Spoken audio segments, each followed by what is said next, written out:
think this has evolved phenomenally in the last 25 years.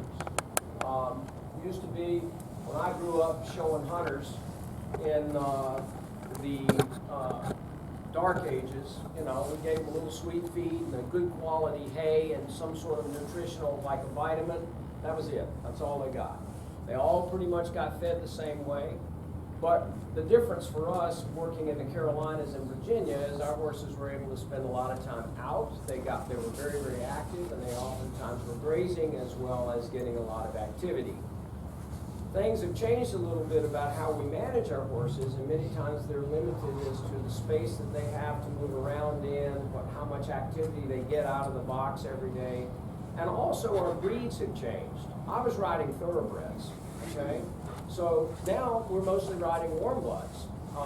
And also in that same classification of some of our muscle problems, we find quarter horses as well. They have different nutritional requirements compared to young thoroughbreds or even mature thoroughbreds, and they often have a need for adequate calories without excessive carbohydrates. So how are you going to get those adequate calories without using carbs? And then we also need to think about things like travel stress and how we feed the horse affect the horse relative to the health of its gastrointestinal system.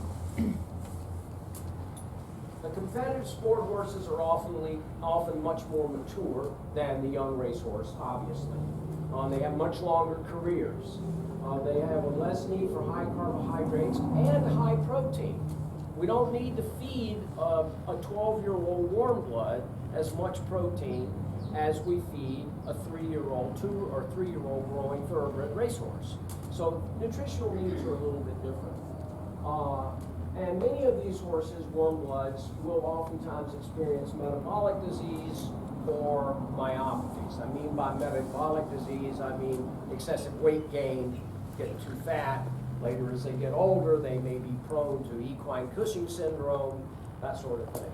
But then also, many of these horses are prone to polysaccharide storage myopathy, which is a problem with the management of glycogen stores or glucose storage in the musculature.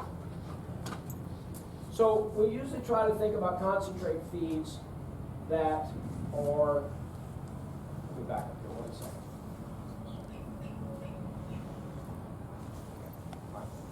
We think about concentrate feeds, but the thing that I want to say is that the basic ration should be based on good quality hay, number one. Good quality hay is the first ration, the base ration for your horse. Their natural forage is grass, right? That's what they evolved to eat. That's what their gastrointestinal system evolved to digest, okay? So good quality hay is the first and most important thing. Concentrate feeds that provide lower carbs, higher fiber, structural carbohydrate or fiber can be used in the large intestine by bacteria, digest it, break it down into fatty acids, and those fatty acids can then subsequently be absorbed by the colon. And this is an important fuel source for the musculature of the working horse. Moderate protein, usually around 12%. Increased fat over what we used to feed, so we'd say somewhere in the range of 9 to 12%. And increased fiber, as I said, in a range of 18%. If you look at a bag of commercial feed, you can look at the analysis on the back of it, and it will break those things down that way. And you can see if you're in the right area. The thing you want to avoid are excessive starches. You want to avoid excessive cereal grains, barleys, corn, oats in excessive amounts, okay, for these working horses. As I said, a good basic ration should be based on good quality hay, and then you feed the concentrate as a supplement to good forage. Some of you are thinking, oh, my horse will be as big as a tick if he eats hay all day long. Well, the trick to that is mimic grazing. Buy them a nibble den. Let them eat from that, where they can't eat a whole lot of it at once, but they can nibble on it a little bit all day long. That's actually physiologically good for the horse because it mimics the natural diet. The horse is an obligate acid producer. He makes acid all the time. okay? We make it when we eat. We make it when somebody makes us mad. We make it when we forget our computer dongle.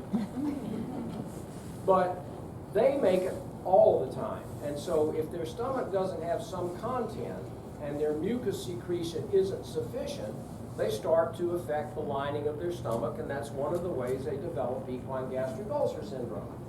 So saliva has bicarbonate in it, and saliva has mucus in it, and those are buffering agents for acid in the stomach. So if the horse is consuming a little bit of food all day long, as they evolved to do, they eat 20 hours a day, 18 to 20 hours a day in the wild, okay? And the other thing they do in that 18 to 20 hours is move around all the time, okay? So we've changed things by locking them in a box and feeding them 3 meals a day. That's not physiologically how they developed. So trying to be a little clever about it can really help your horse's overall health.